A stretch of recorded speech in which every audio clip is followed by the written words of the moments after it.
कहिले यस्तो पहाडको बारेमा सोच्नु भएको छ जुन सगरमाथाभन्दा होचो छ तर आजसम्म कसैले चुचुरोमा पाइला टेक्न सकेको छैन? आज हामी कैलाश पर्वतको त्यही गहिराईमा डुबुल्की मार्दैछौँ। एउटा यस्तो ठाउँ जहाँ विज्ञान र अध्यात्मको सिमाना भेटिन्छ र जहाँका रहस्यहरू आज पनि जीवित छन्। हो, यो एउटा यस्तो ठाउँ हो जहाँ पुग्दा आधुनिक उपकरणहरूले समेत काम गर्न छोड्छन् र भनिन्छ त्यहाँ समयको गति नै बदलिन्छ। प्रश्न यही उठ्छ, आखिर 6638 मिटरको यो पर्वतमा यस्तो के छ जसले मानिसलाई आफ्नो चुचुरोमा पुग्नबाट रोकिरहेको छ? त्यहाँ पुगेका यात्रीहरूले एकदमै अनौठा अनुभवहरू सुनाएका छन्। कसैको कम्पासले दिशा देखाउन छोड्छ त कसैले आफ्नो शरीरमा अचम्मको परिवर्तन महसुस गर्छन्।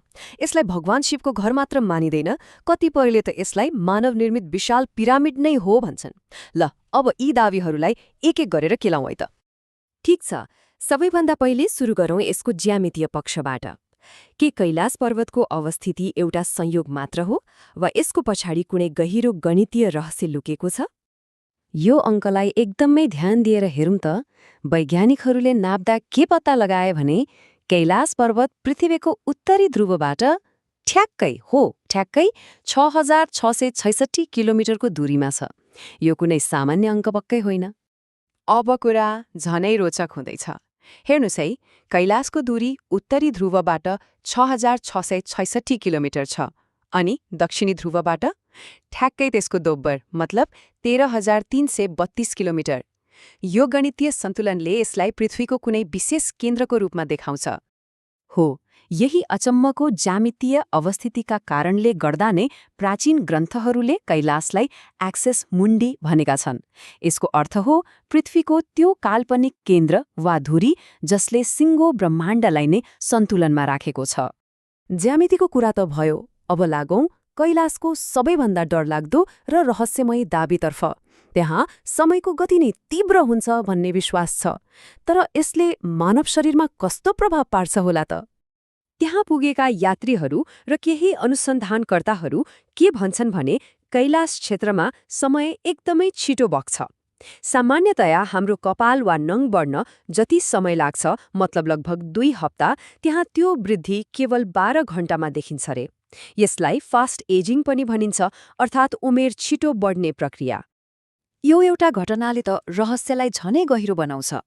भनिन्छ सिबेरियाका केही पर्वतारोहीहरूले जब कैलाशको प्रतिबन्धित क्षेत्रमा छिर्ने प्रयास गरे, उनीहरू केही दिनमै दशकौं बुढो देखिए र फर्किएको 1 वर्षभित्रै उनीहरू सबैको बुढ्यौलीका कारण मृत्यु भयो। तर इतिहासमा एउटा अपवाद भने भेटिन्छ। झण्डै 900 वर्ष पहिले तिब्बती योगी मिलारेपाले कैलाशको चुचुरोमा पाइला टेकेको विश्वास गरिन्छ। यो कथाले रहस्यलाई अझै जटिल बनाउँछ, किनकि भनिन्छ उहाँले शारीरिक बलले होइन, आफ्नो गहन आध्यात्मिक शक्तिको माध्यमले यो असम्भव काम पूरा गर्नुभएको थियो। अब एउटा अर्को सिद्धान्ततर्फ लागौं, जसले त के भन्छ भने कैलाश प्राकृतिक पहाड नै होइन। के यो कुनै प्राचीन सभ्यताले बनाएको विशाल संरचना हुन सक्छ? हो, यो प्रश्नले धेरैलाई सोच्न बाध्य बनाएको छ, किनभने यसको चारैतिरको बनावट, त्यो सममित आकार ठ्याक्कै पिरामिड जस्तो देखिन्छ।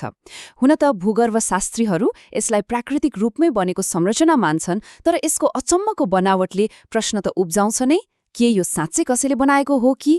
यो दावीलाई बल दिने एकजना रुसी अन्वेषक पनि छन्, अर्न्स्ट मोल्दासेव।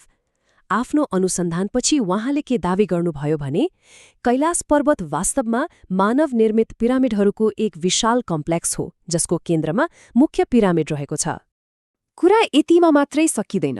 पौराणिक मान्यता अनुसार त कैलाश पर्वतको मुनि ज्ञानगञ्ज वा शम्बाला नामको एउटा रहस्यमयी सहर छ।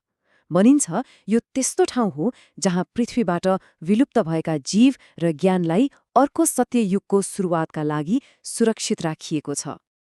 यी सबै कुराहरूले हामीलाई एउटा अन्तिम र सायद सबैभन्दा शक्तिशाली सिद्धान्तमा पुर्याउँछ। त्यो हो, के कैलाश पर्वत एउटा ब्रह्माण्डीय ऊर्जा केन्द्र हो? आध्यात्मिक गुरुहरूले कैलाशको ऊर्जालाई 440 भोल्टको पावर स्टेशनसँग तुलना गरेका छन्। सोच्नुस् त, जसरी एउटा हाई भोल्टेज ट्रान्सफर्मरलाई छुँदा करेन्ट लाग्छ, त्यसरी नै कैलाशको ऊर्जा यति शक्तिशाली छ कि सामान्य मानव शरीरले त्यसलाई सहन सक्दैन। सायद यही कारण पो हो कि त्यहाँ कोही पुग्न नसकेको।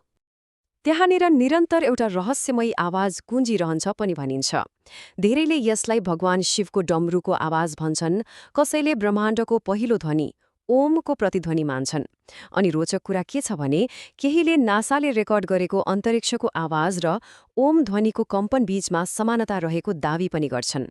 त्यसो भए अन्तमा प्रश्न त्यही रहन्छ, के हो त कैलाश पर्वत? के यो प्राचीन मानिसहरूले बनाएको कुनै ऊर्जा यन्त्र हो, वा यो साँच्चै नै पृथ्वी र कुनै अर्को आयामलाई जोड्ने ढोका? यसको जवाफ अझै पनि रहस्यको पर्दा पछाडि नै लुकेको छ। र सायद केही रहस्यहरू रहस्य नै रहनुमा नै त्यसको सुन्दरता हुन्छ।